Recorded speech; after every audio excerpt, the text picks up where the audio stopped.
Well, folks, we're doing a fluid change on a Tremec 6060. And this is in a Camaro SS 1LE, the one you've seen before, and I'll just give you a quick view of it.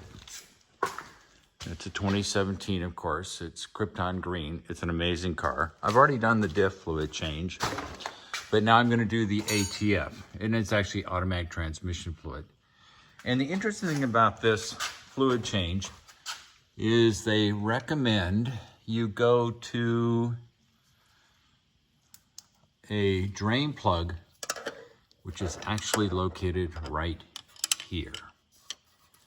All right, now it's a little hard to tell, but if you look up above this support frame, there's actually a plug right in there. And it would take a wobble, a 3/8 inch wobble, to get to it. For the life of me, I can't get it off. In terms with the wobble, I got a wobble and it just was too much trouble. Now clearly this plug appears to be lower than this plug, which is the temperature plug. But my way of thinking is, do I really want to try to rip this thing out, have hassles getting it back in, trying to torque it to 18 foot-pounds, or since I changed my fluid a lot, would I rather go here, get 95% of the fluid out, and not have the hassle? Well, you can guess I went with this. This is the fill. Now, I've obviously done the right thing. I've taken the fill plug out. And because that's the way you're supposed to do it. You're supposed to make sure you can fill a transmission before you drain a transmission. Now, what is interesting is that Tremec has a requirement. The old way of filling a transmission is to fill it until it starts to dribble out here. Well, that's not the way Tremec wants it. And I've read the guidelines and their instructions. What they want you to do is, if you look at the end of this paper clip, that's about 1/8 of an inch. They want you to fill so that this fill in the transmission is within 1/8 of an inch of the opening. Now, I don't know about you, but that sounds like a really hard thing to do, although I've fashioned the paper clip in a way that I can do that. The other thing they suggest is that once you get it to fill so it starts dribbling out, like we're all used to doing with transmissions and rear ends, is to then remove 280 cc's of fluid. Now, of course, I'm lucky enough that I have my Pyrex measuring cup. So that's the way I'm going to do it. I will use this dipstick that I made out of a paper clip just for grins to see if I can actually measure it so that it is what it says it's supposed to be. So I'm not going to bore anybody with watching this drain. That's just boring. But the fluid I'm using is 4 quarts of the fluid that Chevy wants you to use.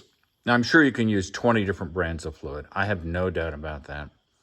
But I don't see the advantage, at least this point in my career, which I don't have a career, is suddenly deciding that I'm going to change the fluid type.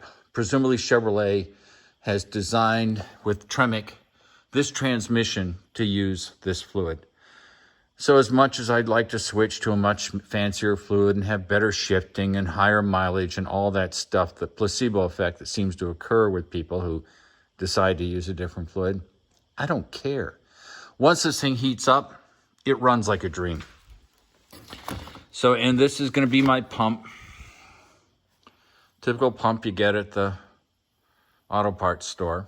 I'm also going to use this to pull the fluid out and put it into the Pyrex container. I'll just put the tube that's in here in the tranny and try to suck out 280 cc's. So rather than show you all that boring stuff, I'm just going to show you basically what I'm going to do. We'll pull this little rag out. And so the fluid's going to be coming out of here. And we'll flop it down. I think it's a 22 millimeter. Yeah, it's a 22 millimeter here. I've disconnected the 1/4 shift connection. And of course, I have, like all good Camaro owners, the little tool that allows you to bypass the 1/4 shift. Because if you're just motoring around, it does that. So I will be back in a bit. All right. What you see is the Pyrex. We're at 150 millimeters, 150 cc's. You can see that I'm draining it out of the tranny. You can see that I just filled it until it overflowed, like I'm used to doing with every Gertrag I've ever done. And now I started a siphon effect by reversing the tube on the pump. So I took the tube that was on here, hooked it on here, started pumping, and caused it to start to drain. And like I said, it's slowly draining out what is supposed to be 280 cc's. And is it slow and boring? Oh God, yes, it's slow and boring. Will it make a difference overall on the performance of the transmission? I have no idea. But what I have learned with automatic transmissions that use ATF, or automatic transmission fluid, is that you have to heat these things up, the automatic transmissions. This is a manual, of course. It's a Tremec 6060, because the fluid expands, which makes sense when you think about it. So presumably, the fluid, the ATF that I got from Chevrolet, which I put in this Tremec 6060, the recommended fluid, will of course expand when it heats up. And therefore, they're asking you to remove X amount of fluid, 280 cc's, which I'm doing. Now, I don't know if it makes a difference. Does it keep the pressure down in the transmission? Does it reduce damage to the seals in the transmission? I do not know, because of course, that information is what we call secret squirrel information. And we consumers are not allowed to have that. I'm sure if I was a mechanic at a Chevy dealership and I went to a class on the Camaro and the Tremec 6060, somebody would be able to answer these questions. There'd be an engineer there, but I can't find it on the internet. All I know is that this is what the service manual says. And so I'm gonna do it. Why not? Other than it's a pain in the butt, it is no big deal. It's 280 cc's. It's siphoning on its own. I don't have to pump it. I did initially pump it to get the flow going, and we'll just see what happens. I can always reverse my decision and do something else, but I have my backup plan, which is the little dipstick that I made out of a paper clip with an eighth of an inch angle on it, and we'll see how it rolls. I mean, all I've got to do is learn something. That's really the whole purpose in life, is to learn things and also make the legal tender. Don't get me wrong. I definitely like money. But for me, it's the learning, the education, the experience, which is all consuming for me. The money is just a pleasant side effect. It's just a pleasant benefit. So I am going to learn about this, and we'll see if my little alternate measuring system makes a difference, and I'll be back. All right, well, I'm going to take a video of the PDF that describes the procedure, and I'll sit here on the PDF for a bit. I don't know how it's going to turn out using my phone on the computer screen, but we'll see how.